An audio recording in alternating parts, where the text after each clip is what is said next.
শ্রীকৃষ্ণায় নমঃ। শ্রী শ্রী শঙ্কর গুরুয়ে নমঃ। শ্রী শ্রী মাধব গুরুয়ে নমঃ। কৃষ্ণ প্রভু ভগবন্ত অনন্ত ঈশ্বর প্রপন্ন জনতার তুমি প্রিয়তম পরম দেবতা জানিয়া ললু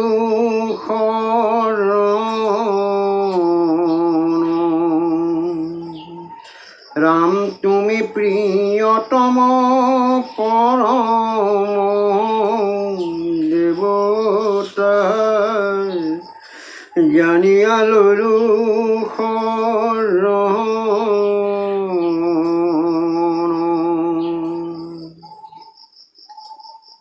হে ভকত বৈষ্ণৱসকল, আপোনাৰ সবৰ শ্ৰীচৰণলৈ সেৱা জনাই আজিৰ অনুষ্ঠানভাগি মুকলি কৰিব লৈছোঁ।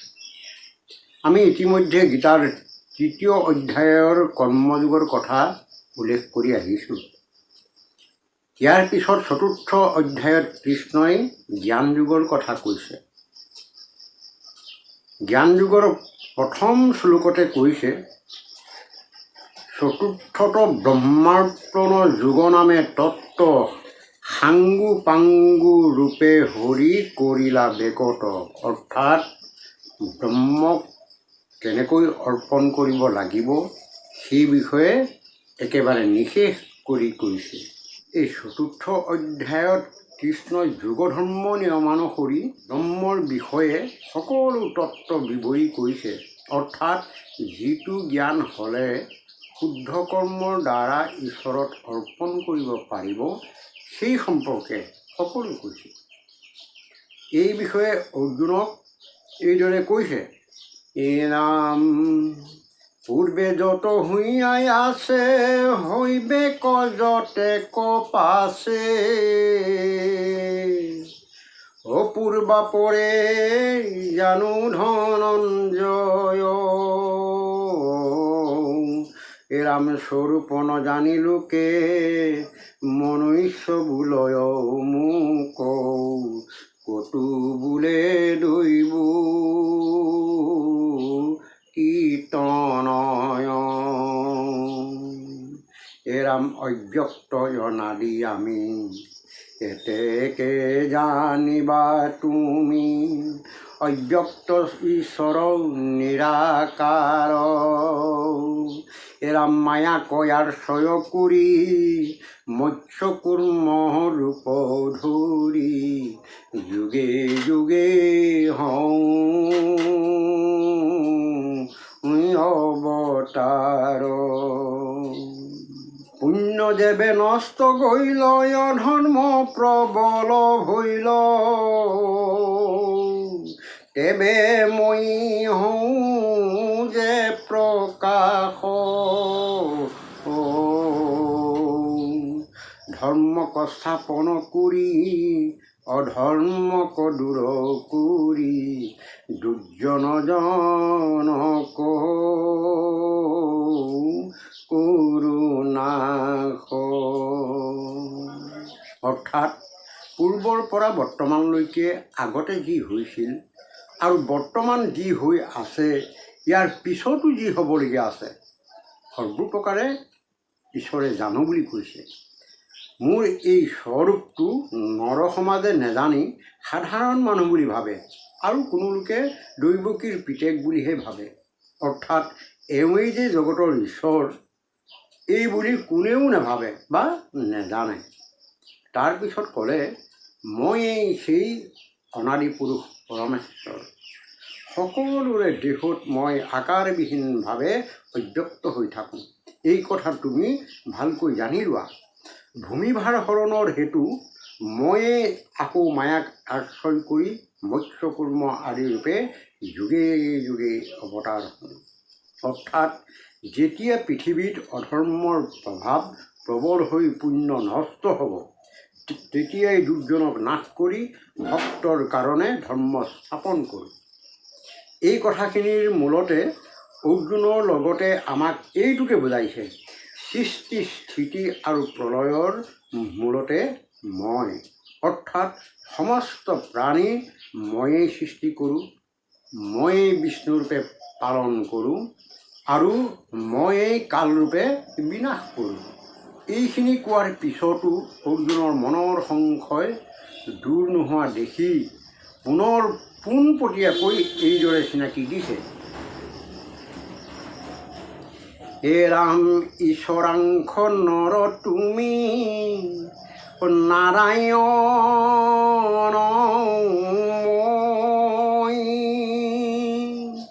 জীৱ পৰমাত্মা ভেদে জানিবা নিশ্চয় মহাশয় গুচি অহং ভাৱনুহি যাৱে তাৱদেক ভেদ জীৱ স্বৰূপ নপাৱে। অৰ্থাৎ অৰ্জুনক কৈছে, মোৰেই অংশ জীৱাত্মাৰূপে তুমি আৰু পৰমাত্মাৰূপে মই। যেতিয়ালৈকে মোহ মায়া অহংকাৰ আদি ভাৱ নুগুচে তেতিয়ালৈকে জীৱাত্মাই পৰমাত্মাৰ পৰিচয় নাপায়। শেষত সকলো মানুহৰ উপকাৰৰ অৰ্থে এই জ্ঞান পুনৰ দিছে, সেইটো মন কৰক। এই সমস্তে আশ্ৰয় কৰ্ম জ্ঞানৰ গত গুৰু মানি লৈবা জ্ঞান উপদেশ তত্ত্ব যেহি গুৰু সেহি হৰি কৰিয়ে কমতি হে ৰাম তেবেশে ভকতি বাহি হৈব শুদ্ধ মতি। এই যি জ্ঞানক জানি নষ্ট হুৱে মোহ যত বাসুদেৱ বুদ্ধি দেখে সমস্ত প্ৰাণীত অনেক জন্মৰ পাপ পুণ্য নিৰন্তৰে এই জ্ঞানে তৎকাল মানৱ স্ম কৰে যেহেন বিস্তৰ খেৰ থৈ আছে দমাই অল্প অগ্নি লাগি ক্ষণ মাত্ৰে কৰে ছাই। এৰম জ্ঞান হন্তে পবিত্ৰ নহু যেন মত পবিত্ৰ কৰন্তা হেন নাহি সংসাৰ।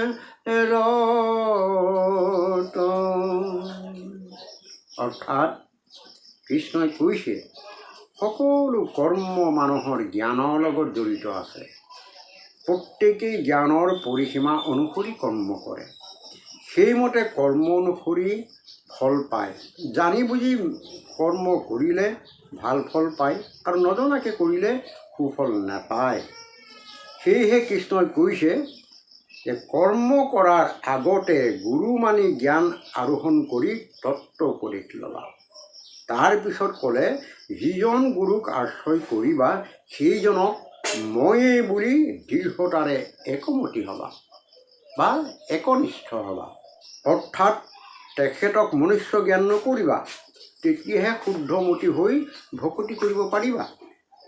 তাৰ পিছত ক'লে, যিটো জ্ঞানৰ দ্বাৰা মোহ মায়া নিশেষ হৈ প্ৰাণী সমস্তৰ দেহতো ঈশ্বৰক দেখিবা, সেইটোৱে একেবাৰে শ্ৰেষ্ঠ জ্ঞান। সেই জ্ঞানৰ দ্বাৰা অনেক জন্মৰ পাপ ভস্ম কৰিব পাৰে। সেইটোকে এটা উদাহৰণ সহকাৰে বুজাইছে। যেনেকৈ বহুদিনৰ পৰা দমাই থোৱা অলপমান খেৰ অকণমান অগ্নি সংযোগ পালেই সকলো পুৰি শেষ হ'ব। ঠিক তেনেকৈ আমাৰ আৰ্জিত পাপবিলাক ঈশ্বৰৰ নাম ল'লে সকলো দেহতে শেষ হ'ব। সেইটোকে মাধৱদেৱেও এইদৰে কৈছে, এই হৰি কীৰ্তনৰ তাপ লাগি পলাই পাপ দোষো দিছে ভাগি, হেৰা পাইলে বুহুলি ভয়ত ভিৰিল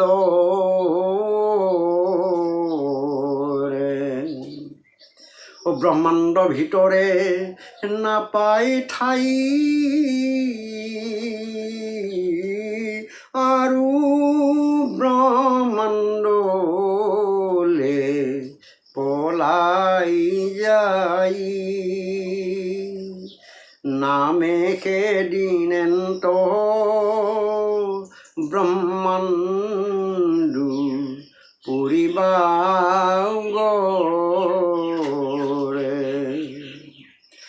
পাছে পাছে হৰি নামে খেলে, একো ব্ৰহ্মাণ্ডত স্থান নেদে, মহা মহা পাত কৰ গৰ বভৈল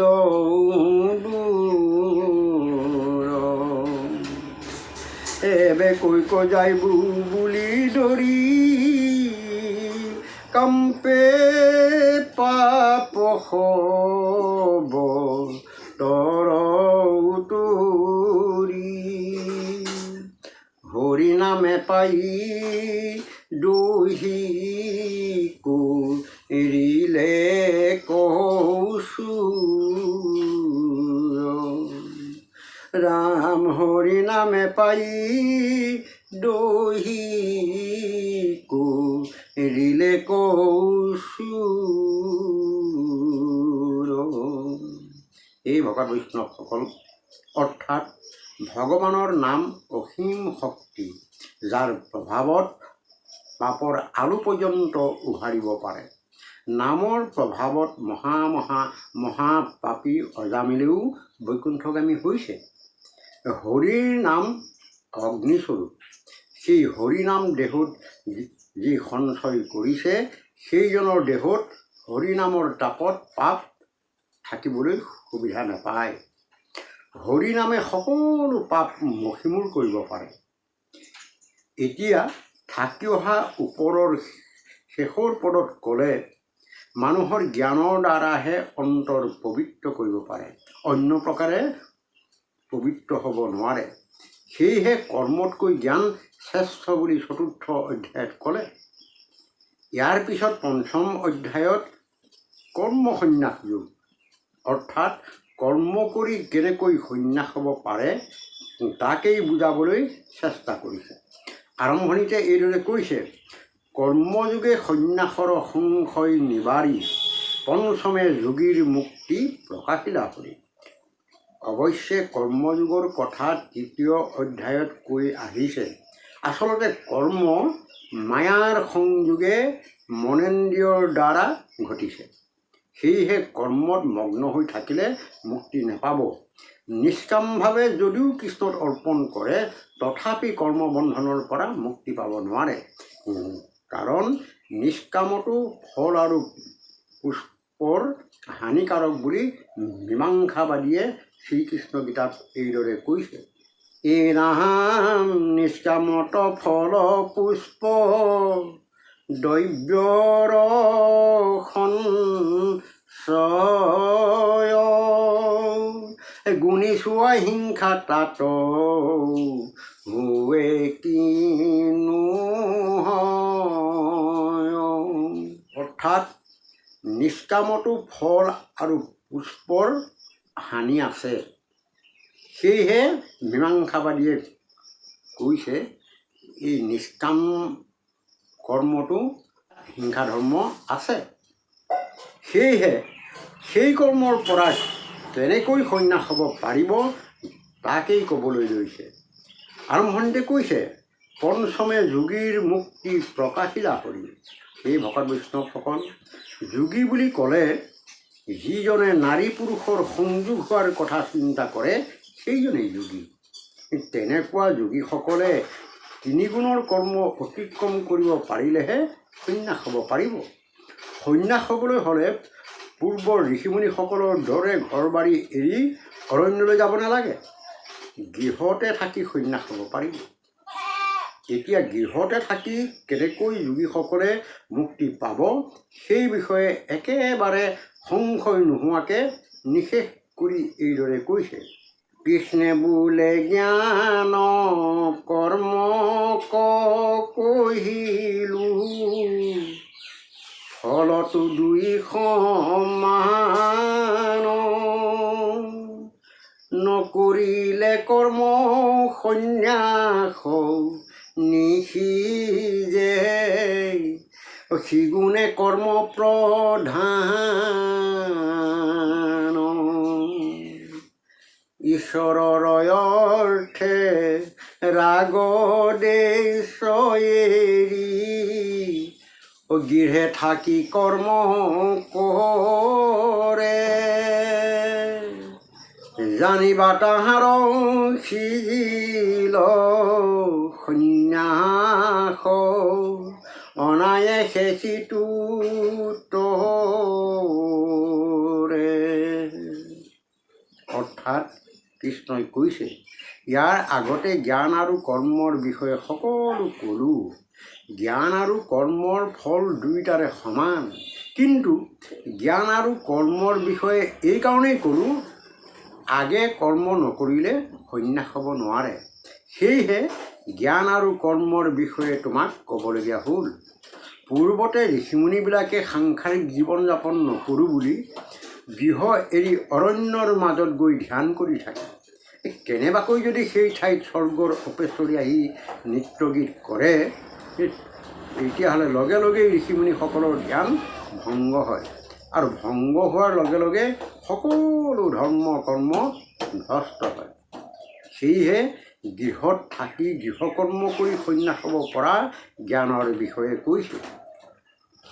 ঈশ্বৰৰ অৰ্থে ইন্দ্ৰিয় কৰ্ম কৰিবলৈ যাওঁতে ৰাগ আৰু দ্বেষ এই দুটা ভাৱ এৰি গৃহত থাকি কৰ্ম কৰিব পাৰিলেই সন্ন্যাস হ'ব পাৰিব। ইয়াৰ পিছত পুনৰ কৈছে ৰাম কৰ্ম নকৰে সন্ন্যাস ধৰে, তাৰ মাত্ৰ দুখ সাৰ। কৰ্ম কৰি আগে বিলম্ব নলাগে, সুখে যে তৰে সংসাৰ।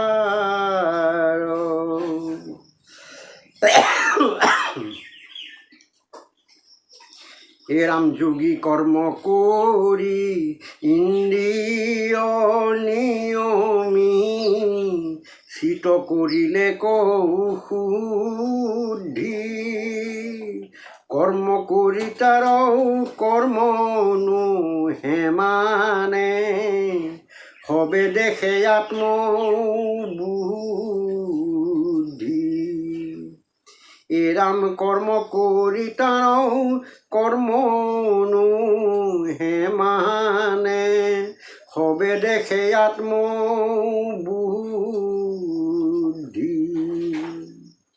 অৰ্থাৎ কৃষ্ণই কৈছে যদি কৰ্ম নকৰাকৈ কোনোবাই সন্ন্যাস অৱলম্বন কৰে তেতিয়াহ'লে সেইজনৰ দুখ মাত্ৰহে সাৰ, ফল একো নাই। যদি আগে কৰ্ম কৰি পিছত সন্ন্যাস ধৰে তেতিয়াহ'লে পলম নালাগে, সহজে সন্ন্যাস হ'ব পাৰিব। যোগীসকলে কৰ্ম কৰি ইন্দ্ৰিয়ক সংযম কৰিব পাৰিলেই চিত শুদ্ধ হয়। মন চিত শুদ্ধ হোৱা যোগীয়ে কৰ্ম এৰি সকলোতে আত্মবুদ্ধি কৰি হৰিময় জ্ঞান কৰে। তেনে কাৰ্যত উপনীত হ'ব পাৰিলে মুক্তি হ'বই। সেই উদ্দেশ্যৰেই কৃষ্ণই কৰ্ম কৰি গৃহতে সন্ন্যাস হ'ব পৰা জ্ঞান আমাক দিছে। হে ভকত বৈষ্ণৱ আৰু শ্ৰোতাবন্ধুসকল, গীতা ভাগৱতে যি নীতি শিক্ষাৰে আদৰ্শ দেখাইছে সেইমতে পালন কৰিলেহে আমাৰ তৰণৰ পথ মুকলি হ'ব। আমিও সেই কামনাৰে আপোনাসৱৰ শ্ৰীচৰণলৈ সেৱা জনাই আজিৰ অনুষ্ঠান ইমানতে সামৰিম। হে ৰাম কৃপাৰ সাগৰ দৈৱকী নন্দন, কৰিও মনৰ কাম ভকতৰ সংগ সদায়নো গুচুক, মুখেতো আগুণ নাম। শ্ৰীমন্ত শংকৰ হৰি ভকতৰ, জানা যেন কল্পতৰু, তাহান্ত বিনাই নাই নাই, ওই আমাৰ পৰম গুৰু, ৰাম তাহান্ত বিনাই নাই নাই নাই।